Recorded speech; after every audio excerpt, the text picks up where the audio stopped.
Do you know what I wish I knew about Augusta, Georgia before I moved here? The first thing that I wish I knew was that they had flying cockroaches. I should have known that flying cockroaches were in Augusta, Georgia, because my family is originally from Columbus, Georgia. And even though I only lived there for 2 years of college, we did go visit Columbus every summer when we were coming back home from overseas.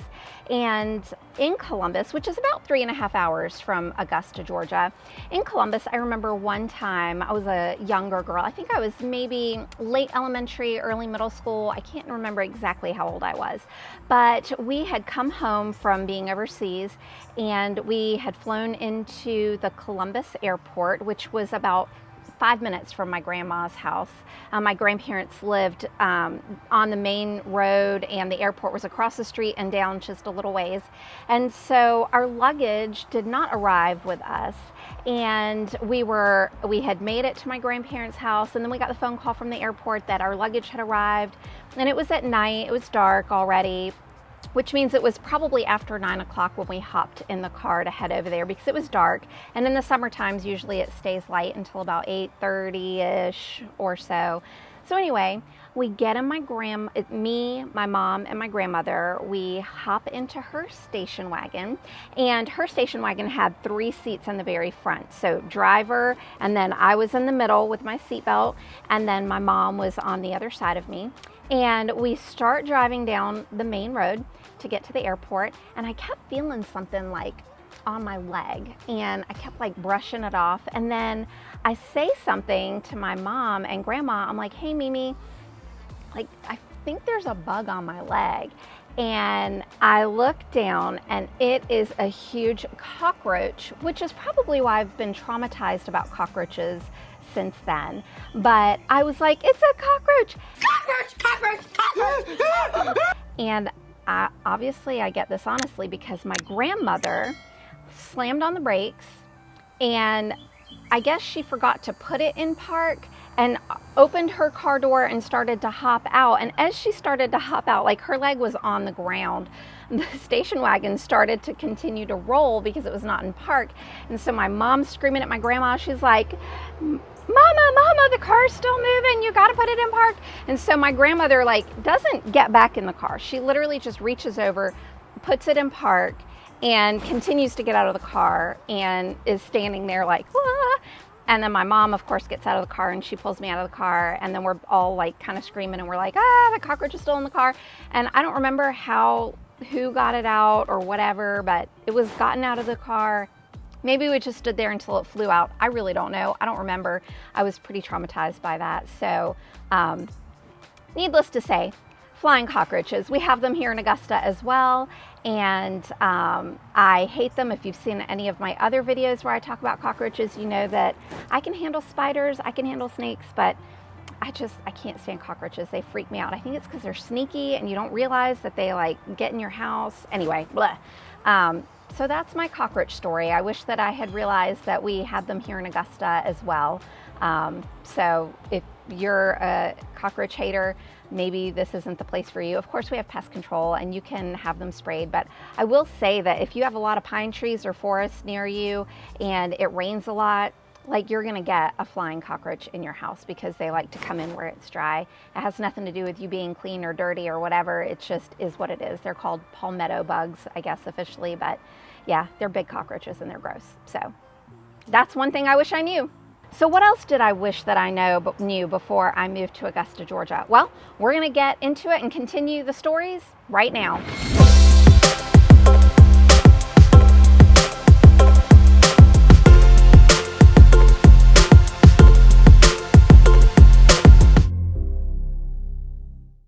I'm Geraldine De Laurentiis, realtor here in Augusta, Georgia, and I'm about to tell you my second thing that I wish that I knew.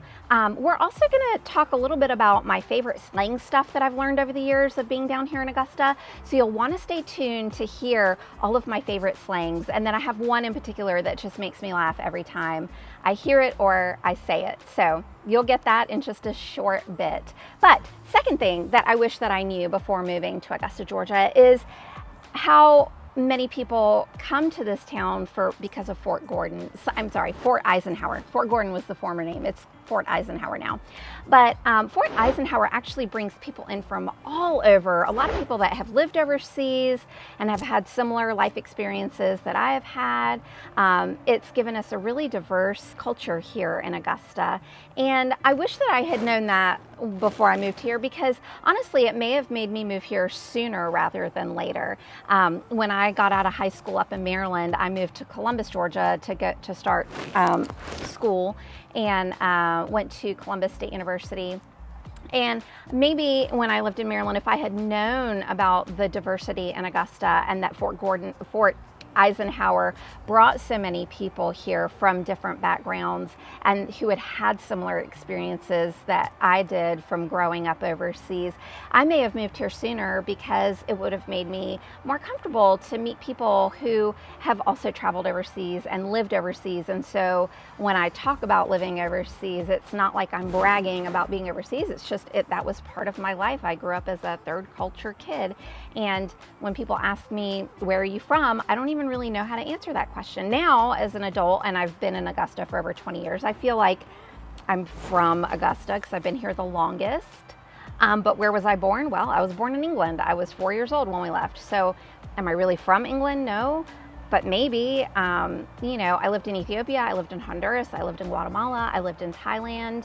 And so I kind of feel like part of me is from all of these different places, because that's what shaped me as the person that I am today. So anyway, that's one of the things that I wish that I had known before I moved to Augusta. Now, not my favorite slang, but one of the slang things that I want to share with you, I'm looking down because I don't want to forget what it is that I'm going to tell you about. Oh, slang. So fixing to. I know that most people are like, fixing to, are you fixing something? No, down here when you say I'm fixing to do something, that means you're about to do something. And one of the little stories, I had no idea that was a Southern saying when I was in middle school and lived in Thailand. Of course, remember, my parents are from Columbus, Georgia, so they are Southern. And I learned how to speak, obviously, at home growing up with them. And so I was at my locker, I don't remember if I was in 7th or 8th grade, and my science teacher walked by me, and he stopped and he said, Geraldine, are you need to get to class, like the bell's gonna ring soon. And I responded to him, I'm fixing to go, don't worry. And he looked at me and he was like, what did you just say? And I said, I'm fixing to go to class. And he said, your parents must be from the South.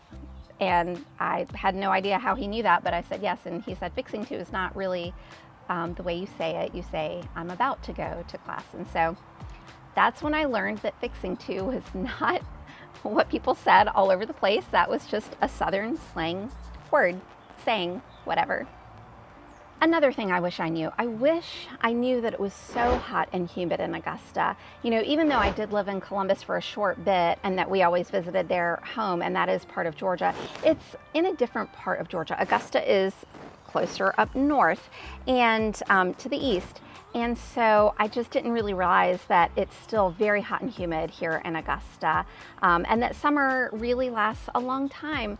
Like, sometimes it can be hot at the end of April, and that can last all the way through the end of October. There are some Halloweens that are cold, but other Halloweens where it's hot still and humid. So just know that it's hot and humid down here, and it lasts for a long time.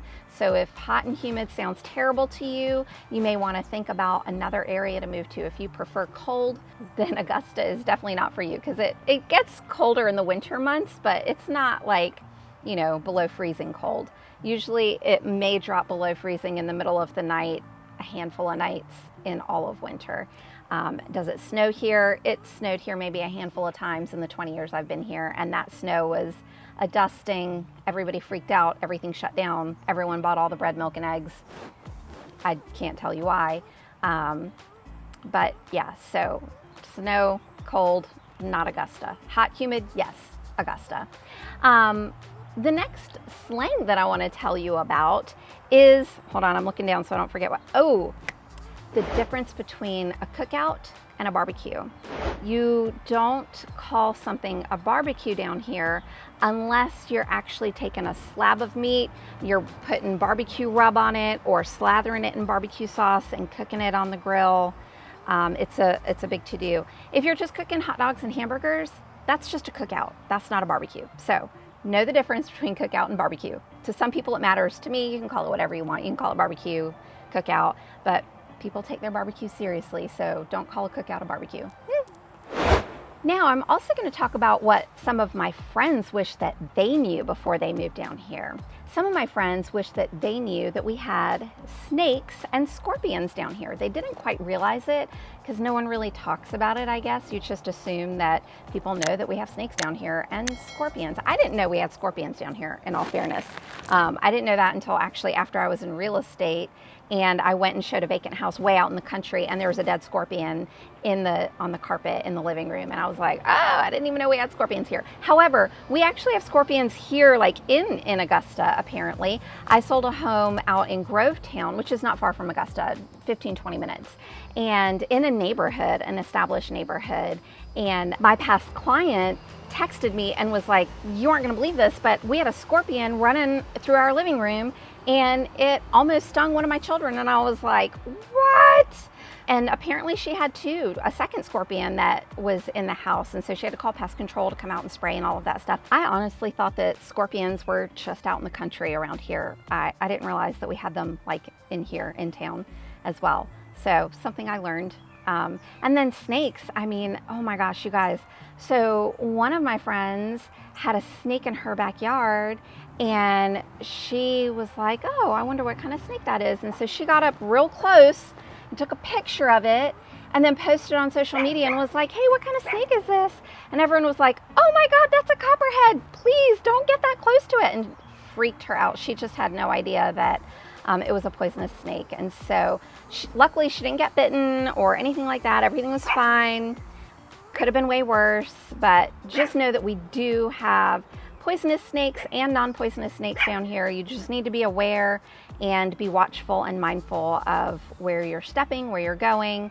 And so if snakes totally freak you out, I mean, there's snakes all over the place. If you think that there aren't snakes in your area, you should definitely Google that and double check, because I don't know that that's true. So there you go. Slang. So the slang we're going to talk about, it's not really slang, it's just sweet tea versus unsweet tea.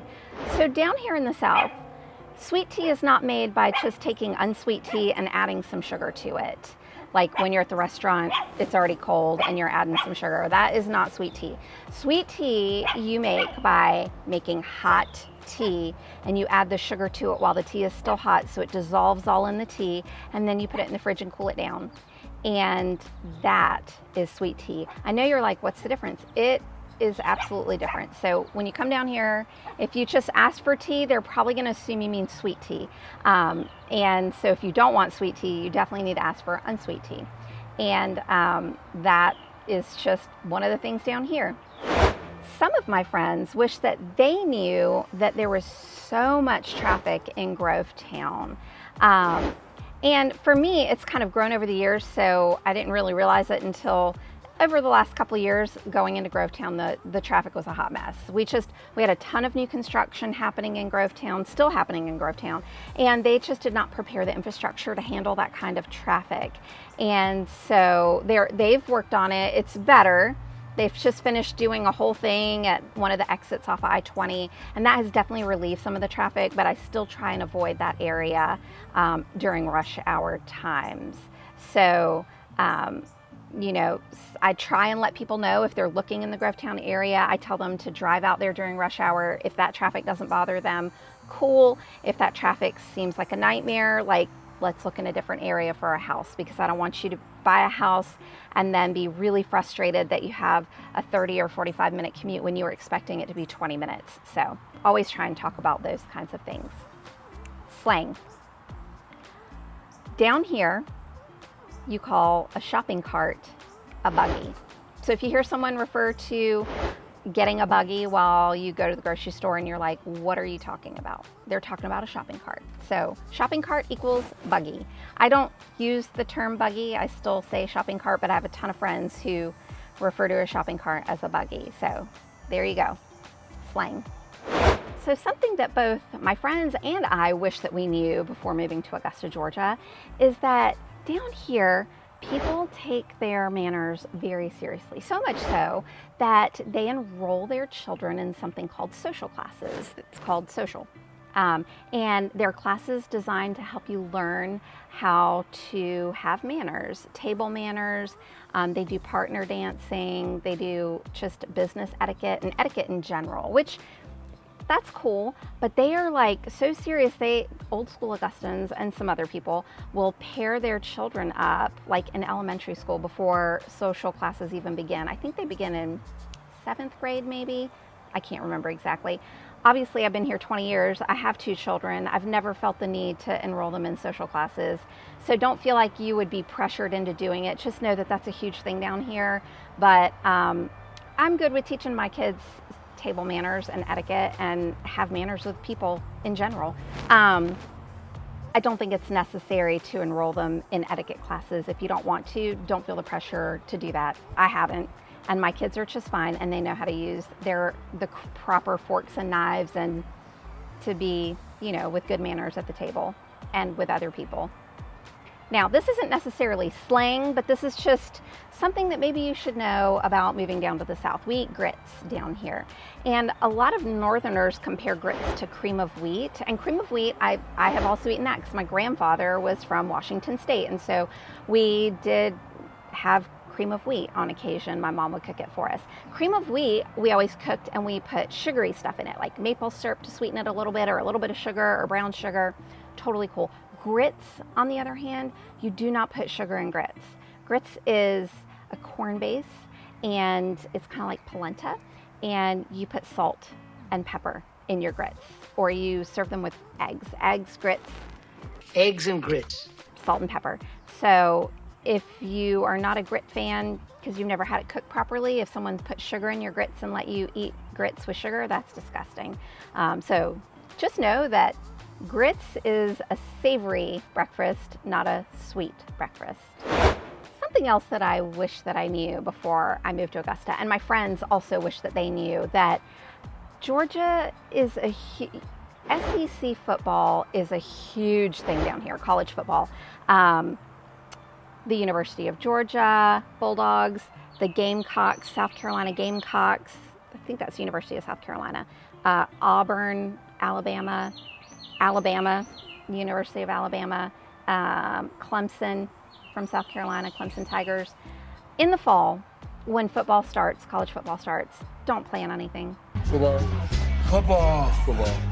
Just don't invite your friends over to hang out unless you plan to have the games on, because people are crazy about it down here. Like, it is everything.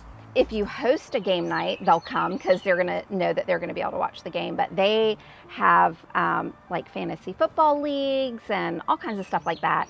Some of my friends are really huge into it. And I will again say, don't feel pressure to get involved in that. If football's not your thing, that's totally fine. You can still make plenty of friends down here. My husband grew up here, but his parents are Italian, so they were never really into American football. And I've just never been a football fan. And so we have still not had any problems making plenty of friends. Even though they're huge football fans, they don't exclude us, they'll invite us. They know that we're not going to pay attention to the game. We don't care anything about that, but we like to just hang out with them, and that's cool. But if we invite them over to come to our house and it's a game night, either we better have that game on for them, or they probably won't come over. We'll have to do it another time. So keep that in mind. Football is a huge thing down here, college football. Now, this also is not a slang thing, but I think it's important for you guys to know, especially if you're coming from up north where it's colder, peaches and tomatoes. So what you buy at the grocery store, definitely not flavorful. If you come down to Georgia, South Carolina, Georgia, and you have a neighbor who has a peach tree or a neighbor who's growing tomatoes, you are going to want to try a fresh peach off of a peach tree, because there's nothing more delicious than a juicy, sweet peach that's fresh from a tree. And the same thing with tomatoes. Tomatoes are so delicious and sweet when they're picked from the vine and grown right in the backyard. So just know that, give them a chance. If you've had terrible ones because you've come from another area and you're like, I don't really care for peaches, I don't understand the big deal, taste a fresh peach and then you will understand the big deal. And I will tell you, if you want to take a little drive, it's about an hour and a half, I think, from Augusta. There's a little farm called Dickey's Farm, and they have peaches, and it's a farmer's market as well, but they home make peach ice cream. And I had actually never had it until about 2 weeks ago. My parents and I had to make a trip to Columbus for some family stuff. And when we were driving back, they always stop at Dickey's, and they're like, have you ever had their peach ice cream? And I was like, no, I've never stopped there. I've never had it. And so my dad insisted. We went to Dickey's. He was like, you have to get the peach ice cream. I'm trying to be good and not eat sugar, but so I got a little 4-ounce cup, the kitty cup, of the peach ice cream, and seriously, it was so delicious. I'd never had peach ice cream before, but if you guys are here, I highly, highly recommend it. It is so yummy, from Dickey's Farms. And if you don't remember that, just shoot me a text or call me or email me and ask me where the peach place was, and I will give you the address and the name of it so that you guys can take a pop over there and try peach ice cream. Okay, so one of the final things that I'm going to talk about that I wish that I knew, because I did not know this when I moved to Augusta, Georgia, is that across the border in South Carolina, we have a whole area of Irish travelers, also known as gypsies. And if you don't know about Irish travelers or gypsies, I'm sure you can Google them and find out more information about them.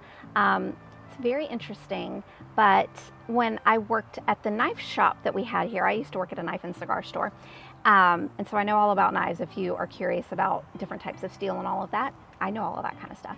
But anyway, so I had a counter and we had all kinds of like pocket knives and swords behind me and all that kind of stuff.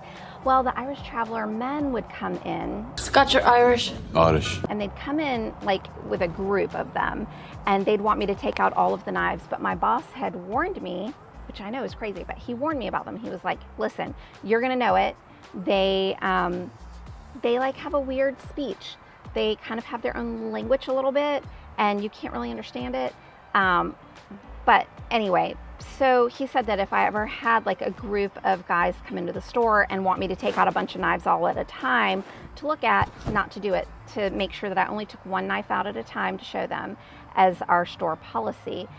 Because they had in the past had them come in, they asked to see a bunch of different knives. You take a bunch of knives out and then they steal them. They steal knives, and you don't realize it until you're going to put the knives back in the case. So apparently this is a thing. They also will travel and offer to paint a home, and they'll use super watered down paint and then charge you full price. So that's just, I know that's weird, but I'm just telling you, that's just something that happens down here.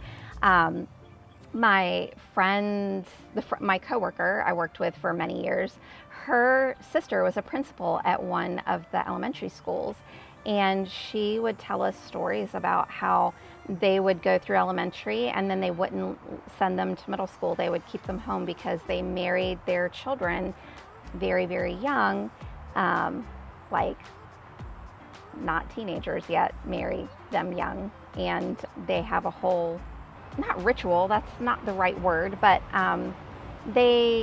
she was invited to it. That's how I know about this. They all gather, it's a big deal.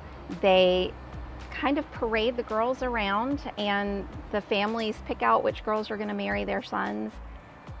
And so that is the thing here. Not here in Georgia, but right across the border in South Carolina, Irish travelers. In the food and beverage industry, I had several friends who said that when they were waitressing back in the day, if a family of them came in to eat, they always knew to make sure that they got payment for the food, because a lot of times they would eat a bunch of food, they would give the waitress a really hard time, and then they would leave and not pay. So one thing that probably no one will talk to you about down here is Irish travelers. Another thing that we all wish that we knew before we moved down here, my friends and I, and this is something that's kind of a hot topic that people don't really like to talk about, but here we are. You know me, I'm going to talk about everything. Racism.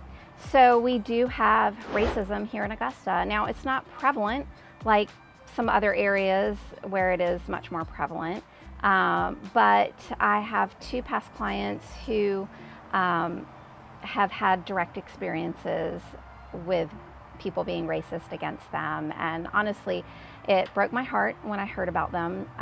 One of them was a client. I sold them their house in this little neighborhood a while back, several years ago, and a couple of months ago she texted me. She was pretty distraught. She said that her son was in his car at the neighborhood pool in the parking lot. He was on his phone, and someone came up to the door and told him that he needed to leave. He didn't belong there. And even when he told them that his parents lived in the neighborhood, they didn't believe him, and they made him leave and told him that if he didn't leave, they would call the police, which is very extreme and ridiculous.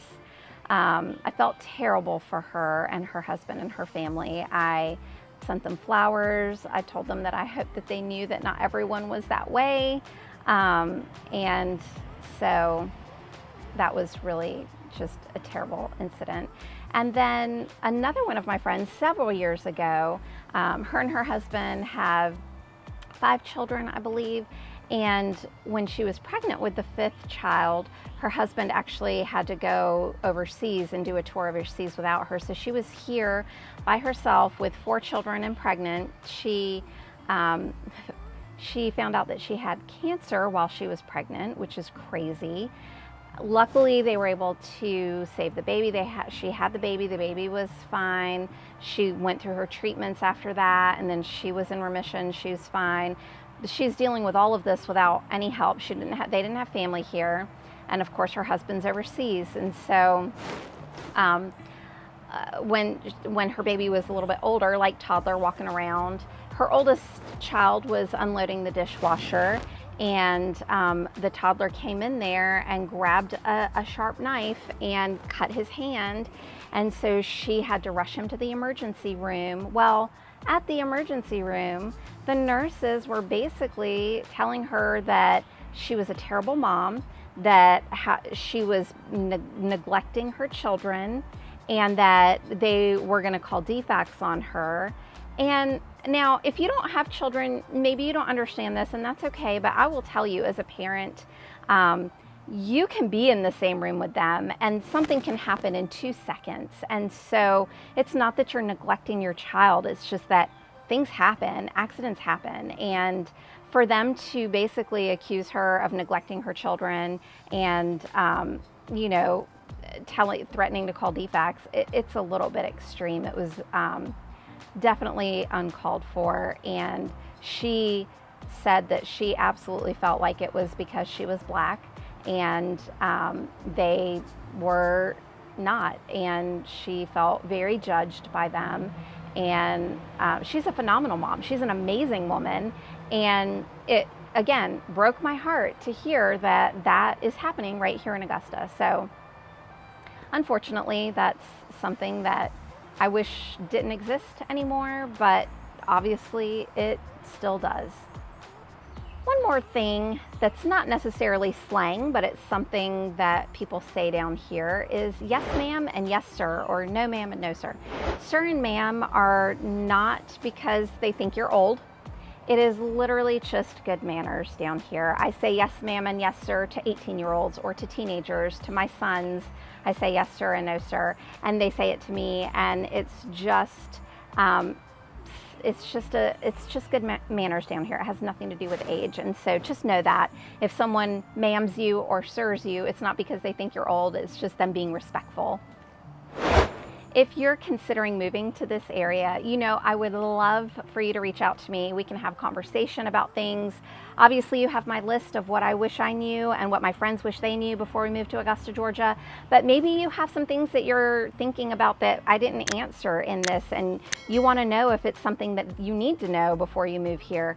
please feel free to reach out to me. Text me, call me, email me, or you can even leave a comment in the comment section of the video. I don't get to the comment section as often as I do or as quickly as I do the other ways, but I will get to it. So feel free to do that. And I always love hearing from you guys. So please reach out to me and let's have a conversation and see if Augusta might be the right fit for you.